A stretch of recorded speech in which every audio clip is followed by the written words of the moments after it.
الحمد للہ رب العالمین والعاقبۃ للمتقین والصلاة والسلام علی خیر خلقہ محمد وآلہ وصحبہ اجمعین، اما بعد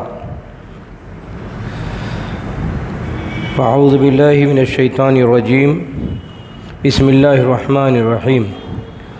ومن لم يحكم بما انزل الله فاولئک هم الکافرون ومن لم يحكم بما انزل الله فاولئک هم الظالمون ومن لم يحكم بما انزل الله فاولئک هم الفاسقون۔ سورہ مائدہ آیت نمبر 44، 45 اور 47 میں یہ تین آیتوں کا تین ٹکڑا ہے۔ یہی دلیل ہے آج جو حکومت الہیہ یا توحید فی الحاکمیت کی بات کرتے ہیں۔ بڑے مسئلے ہیں، کیسے قرآن کریم کو سمجھیں اور کیسے قرآن و سنت کے مطلوب مفہوم کو جانیں، کیسے عقیدہ بنائیں، کیسے عمل میں داخل کریں، یہ آسان کام نہیں ہے۔ صحیح طریقہ یہ ہوتا ہے کہ آدمی خالص دل و دماغ کے ساتھ دین کو پڑھے، تب اس کو صحیح بات سمجھ میں آتی ہے اور تب وہ صحیح عقیدہ بنا پاتا، صحیح عمل بنا پاتا ہے۔ آج کے دور کی، ہمیشہ ہر دور کی انسانوں کی کمزوری رہتی ہے اور رہی ہے کہ دین کو دین کے طور پر نہیں سمجھنے کی کوشش کرتے ہیں۔ اللہ اور رسول کو کیا مطلوب ہے قرآنی آیات سے اور احادیث سے، وہ نہیں سمجھنے کی کوشش کرتے ہیں۔ سماج و ماحول کے دباؤ کے تحت یا سماج و ماحول میں جو مسائل ہوتے ہیں، سیاسی مسائل ہوں، سماجی مسائل ہوں یا رسم و رواج ہو، اس کے دباؤ کے تحت کنسیپشنل دین اختیار کرنے کی کوشش کرتے ہیں۔ نظریاتی دین، نظریہ اور عقیدہ میں فرق ہوتا ہے۔ عقیدہ قرآن و سنت کے طے شدہ اصول و ضابطوں کو کہتے ہیں جس پر ایمان لانا واجب ہوتا ہے، اور جس پر ایمان نہ لانا آدمی کفر بھی کر سکتا ہے۔ اور جب نظریہ بن جاتا ہے تو نظریہ انسان کی ذاتی سوچ ہوتی ہے۔ تو یہ ساری چیزیں جو آج ڈھنگ کی باتیں سننے میں آتی ہیں، وہ نظریہ ہوتا ہے۔ انسان نے اپنے طبعی خواہش کے مطابق، اپنی سوچ کے مطابق ایک نظریہ بنا لیا، ایک کنسیپٹ بنا لیا، اس کو دین بنا کر کے پروپیگنڈا کرنا شروع کر دیا۔ یہ بڑی پریشانی بات ہوتی ہے۔ تو یہ بھی جو عنوان دیا گیا توحید حاکمیت، توحید حاکمیت کا جو مسئلہ ہے وہ اسی طرح کا ہے کہ اس کو ایک نظریہ بنا لیا گیا ہے، عقیدہ نہیں۔ عقیدے میں زیر و زبر کی گنجائش نہیں ہوتی انسان کو تصرف کرنے کی، لیکن نظریہ انسانی اپنی سوچ ہوتی ہے، نظر سے ہے۔ یعنی آج ہم کچھ سوچ سکتے ہیں، کل کچھ اور سوچ سکتے ہیں، پرسوں کچھ اور سوچ سکتے ہیں۔ تو یہ پرماننٹ چیز نہیں ہوتی ہے، عقیدہ پرماننٹ ہوتا ہے۔ جو قرآن و سنت سے عقیدہ طے ہو گیا ہے، قیامت تک اس میں انسان کے تصرف کی اجازت نہیں ہے۔ اور نظریہ آپ کچھ اور سوچتے ہیں، ہم کچھ اور سوچتے ہیں، آج کچھ اور سوچا جاتا ہے، کل کچھ اور سوچا جا سکتا ہے۔ تو یہ توحید حاکمیت یا حکومت الہیہ کا مسئلہ ایک نظریہ ہے، شخصی نظریہ، تحریکیت ہے۔ یعنی وقت حالات کے دباؤ پر انسان کچھ عمل کرنے کو تیار ہوا، ایک نظریہ بنا لیا، چل پڑا۔ تو یہ اس کی کون سی حیثیت ہوئی؟ انسان جب دین کو نظریہ بنا کر کے اور عقیدے عمل میں داخل کرتا ہے تو اس کے نتائج نہایت خراب ہوتے ہیں۔ صحیح توحید حاکمیت کا صحیح عقیدہ کیا ہے، پہلے اس کو سمجھ لیں، اور لوگوں نے کیا سمجھا ہے اور حکومت الہیہ کی بات کی ہے، اور کتنی خرابیاں آئی ہیں اور کتنے فساد پھیلے ہیں، پھر اس کو بعد میں سمجھیے۔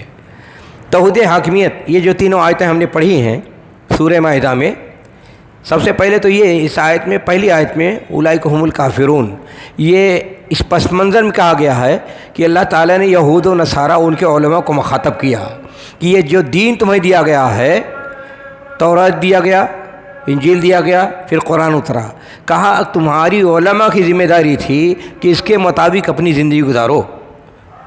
اگر اس کے مطابق زندگی نہیں گزارتے ہو، اس کو مانتے نہیں ہو عقیدتاً، عملاً اس کو نافذ نہیں کرتے ہو، اس کو بیچنے، کھانے، کمائی کا ذریعہ بناتے ہو، تو اللہ نے فرمایا تم کافر ہو۔ تو ظاہر ہے، دیکھیں آپ، آج اس کا اطلاق اگر ہمارے اوپر ہو تو اس کیا مسئلہ بنتا ہے؟ اگر یہ ہو کہ جو لوگ اللہ کے قرآن کی آیات کو، احادیث کو، یا قرآن کو، احادیث کو، اللہ کی دی ہوئی شریعت کو اگر ہم نہیں مانتے ہیں، تو ایک نہ ماننا ہوا عقیدے کے طور پر، اور ایک نہ ماننا ہوا عملی طور پر۔ عقیدے کے طور پر جو بھی مسلمان، سنسیئر مسلمان ہے، ہر آدمی جانتا ہے کہ اللہ ہی ہر چیز کا حاکم ہے، اور اس کی حاکمیت قائم ہے، ہر جگہ قائم ہے۔ الا لہ الخلق والامر، اللہ تعالیٰ ہی نے پیدا کیا، خالق وہی ہے، اور ساری کائنات پر اسی کا نظام چلتا ہے، اسی کا حکم چلتا ہے۔ ہر آدمی، ہر مسلمان صحیح عقیدے کا مانتا ہے۔ ہاں، آدمی جو شرک کرے تو وہ قبر والوں سے اولاد مانگتا ہے، وہ سمجھتا ہے اس کی کائنات میں تصرف ہیں، یا صوفیہ جیسے کہتے ہیں کہ صوفیہ میں اوتاد ہوتے ہیں، قطب ہوتے ہیں، قطب ہے تو سارا دنیا کا نظام اسی کے ہاتھ میں ہوتا ہے، وہ اقطاب 12 ہوتے ہیں، قطب ایک ہوتا ہے، تو اور وہ قطب کے تحت سارے اوتاد ہوتے ہیں۔ تو اس طرح کی ہے تو یہ تو شرک ہوگا، اللہ کی حاکمیت میں مداخلت ہے، ایسے لوگ مشرک ہوں گے۔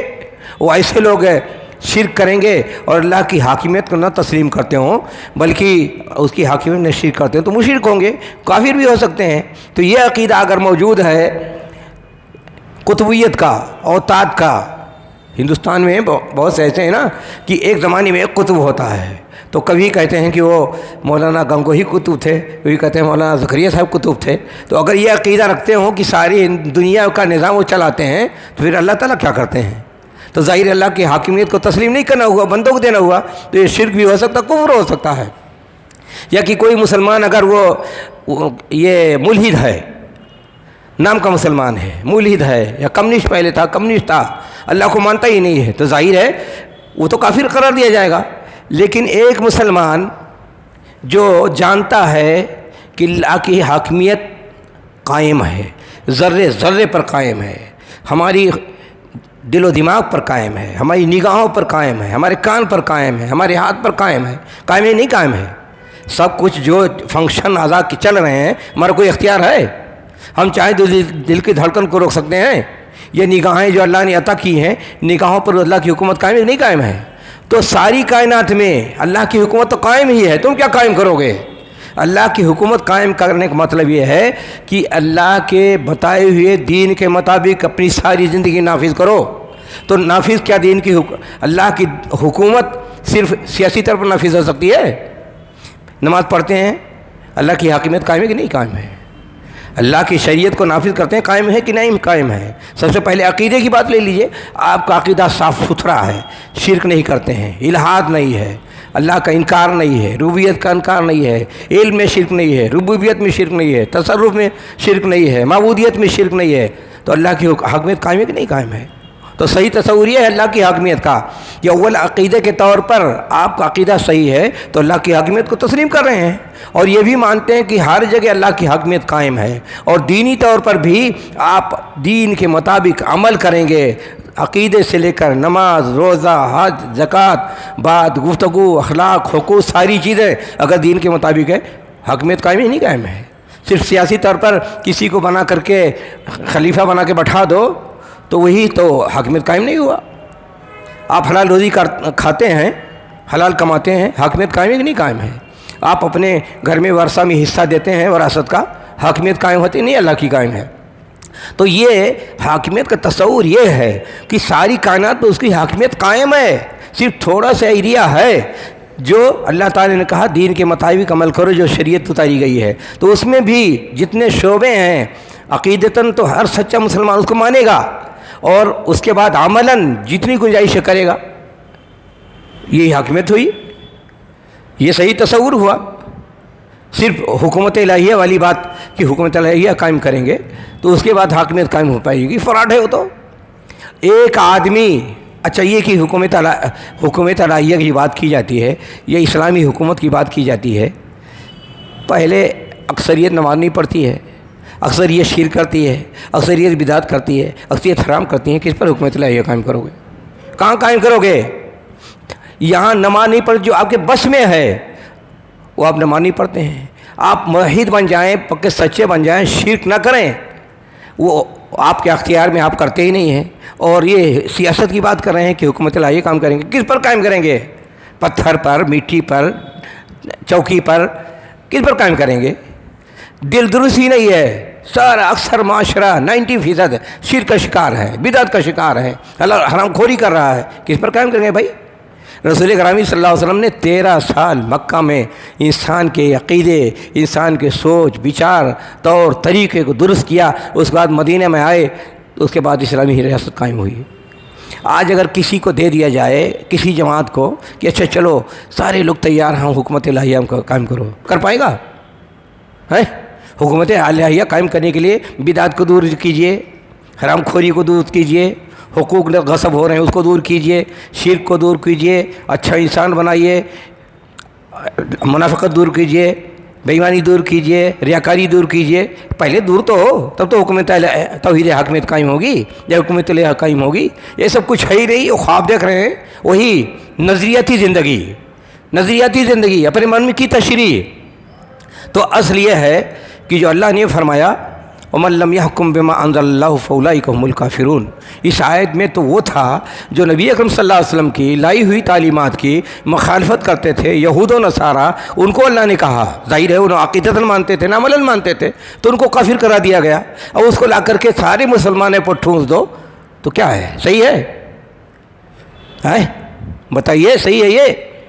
یہاں تو یہ تو تصور ہے۔ اچھا دوسری یہ کی آج یا دوسرے میں کہا وَمَن لَّمْ يَحْكُم بِمَا أَنزَلَ اللَّهُ فَأُولَٰئِكَ هُمُ الظَّالِمُونَ، وہاں قصاص کی بات کی گئی۔ قصاص یہ ہے کہ اگر کسی نے کی آنکھ پھوڑ دی تو اس کی آنکھ پھوڑی جائے گی، اگر کسی نے کسی کا ہاتھ کاٹ دیا تو ہاتھ کاٹا جائے گا، کسی نے کسی کے دانت توڑ دیا تو اس کے دانت، اس بدلے میں دانت توڑا جائے گا۔ تو اللہ نے فرمایا کہ اگر اسلام کے اس قصاص کے حکم کو لاگو نہیں کرتے ہیں تو ظالم قرار پائیں گے۔ فاسق کی بات اس میں کی گئی کہ جہاں دین کے مطابق عمل کرنا ہے، یہود و نصارہ تھے اور وہ دین کو بیچتے کھاتے تھے، ان پر اللہ نے مرضمت کی کہ فاسق لوگ ہیں۔ تو اس کے پس منظر کو دیکھنا چاہیے، پھر اس کے عقیدے کی حیثیت کو دیکھنا چاہیے، پھر عملی طور پر دیکھنا چاہیے۔ اگر ایک مسلمان مثلا ہندوستان میں اس کا عقیدہ صحیح ہے، شرک نہیں کرتا ہے، بدعت نہیں کرتا ہے، جتنا اس کے بس میں دین پہ عمل کرتا ہے، لیکن اسلامی حکومت قائم نہیں ہے، سیکولر حکومت ہے، کفار کی حکومت ہے، تو کیا اس آیت کے مطابق یا جو لوگ توحید حاکمیت والے سمجھتے ہیں اس کے مطابق تو سارے مسلمان کافر ہو جائیں گے؟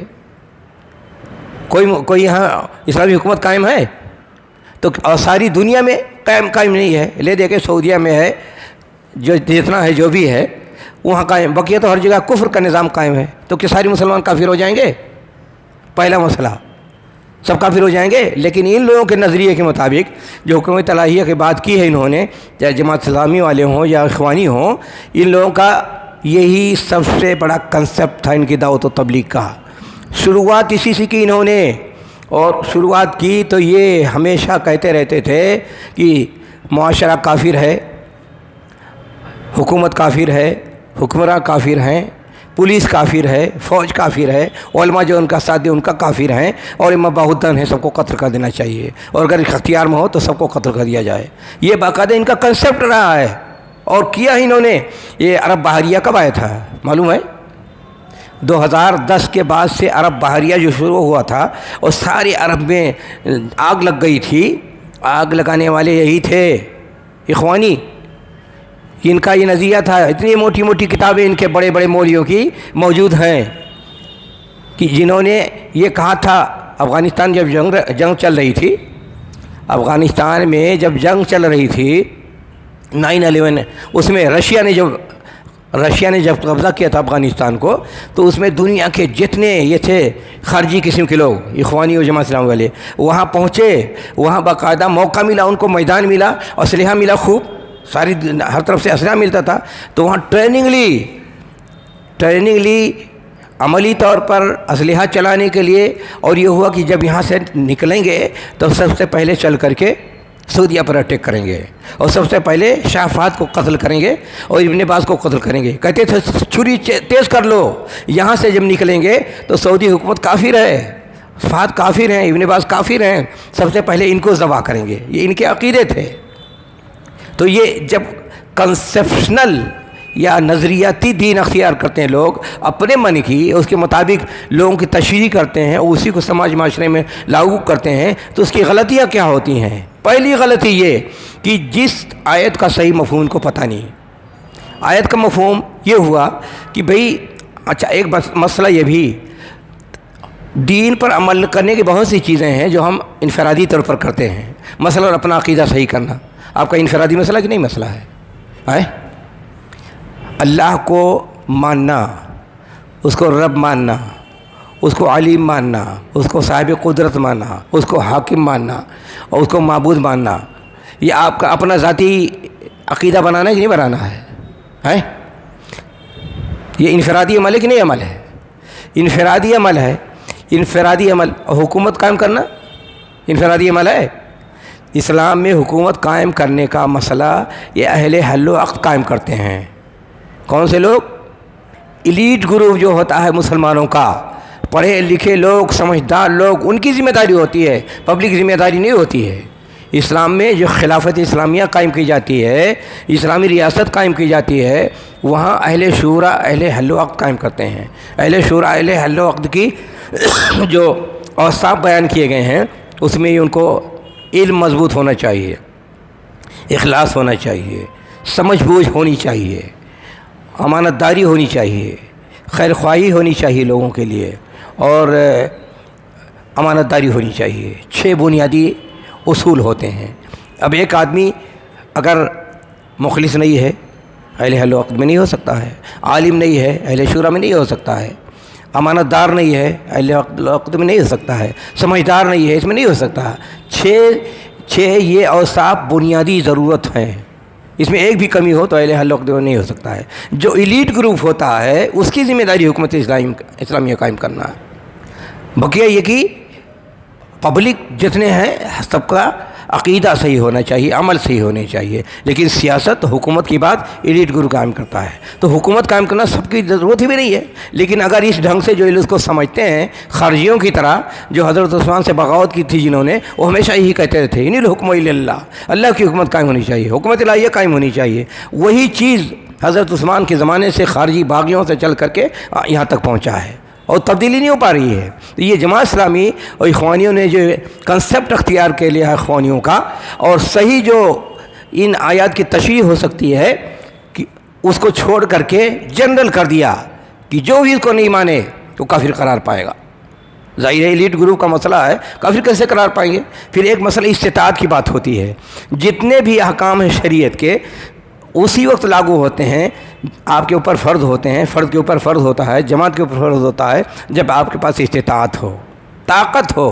اگر استطاعت نہیں ہے تو آپ کے اوپر فرض لاگو نہیں ہوتا ہے. کمزور ہوں تو لاگو نہیں ہوگا. تو یہاں آج کے زمانے میں مسلمان مستضعفین میں سے ہیں، یعنی کمزور. حکم الاستضعاف ہی الگ لوگوں نے کتابیں لکھی ہیں کہ اگر مسلمان کمزور ہو تو کیا اس پر جو سیاسی احکام ہیں، جو حدود و قصاص کے احکام ہیں، جو اور دوسرے اجتماعی احکام ہیں، معیشت کے احکام ہیں، تجارت کے احکام ہیں، ربا سے پاک ہونے کا احکام ہیں، کیا یہ کہ اگر یہ موجود نہیں ہے، استطاعت نہیں تو آپ کیا کریں گے؟ انفرادی طور پر تو آپ کو جتنا استطاعت ہو کریں، اجتماعی طور پر بھی آپ کے اندر استطاعت ہونی چاہیے. اب بتائیے آج ہندوستان میں پورے مسلمان مل کر کے اگر حکومت قائم کرنا چاہیں، حکومت اسلامیہ، اسلامی ریاست قائم کر پائیں گے؟ تو اس وقت کیا حکم ہونا چاہیے؟ اس وقت یہ ہے کہ ہم معذور ہیں اللہ کے ہاں، ہم معذور ہیں، پکڑے نہیں جائیں گے. اللہ نے خود کہا ہے فاتقوا اللہ ما استطعتم لا یکلف اللہ نفسا الا وسعها. تو یہاں یہ ہے کہ ہمارا عقیدہ ہے کہ ہر جگہ ساری دنیا میں تمام مسلمانوں کے لیے، تمام انسانوں کے لیے اللہ کی شریعت یہی ہے، قرآن نازل ہوا ہے، سب کے لیے ہدایت وہی ہے کہ اللہ کی حکومت عملی طور پر قائم ہونے چاہیے اور اسی کو شریعت کو نافذ کرنا چاہیے. لیکن اگر استطاعت ہو تو کیا کریں گے؟ 13 سال مکہ میں رسول گرامی صلی اللہ علیہ وسلم رہے، نبی کی حیثیت سے